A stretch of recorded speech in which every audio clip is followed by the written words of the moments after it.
विश्व कोणत्या सूत्राने चाले? कोण बोलतो राजा आणिक कुठले दळहाले? प्रारंभी जे अद्भुत वाटे गहन भीतीदायी, या विश्वाचा स्वभाव कळता भय उरले नाही. या दुनियेचे मर्म न कळता जगणे केवळ फुका. जे दिसते ते असेच काहे, हे दिसते ते तसेच काहे, उलगडण्याला शिका.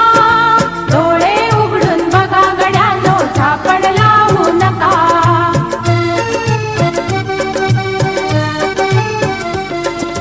वाहून गेलेल्या पाण्याचा ढग बनतो तो कसा? बीज पेरता कसे उगवते पाऊस येई कसा? चारा चरुनी शेण होतसे शेणाचे खत पिका. पीक पेरता फिरुनी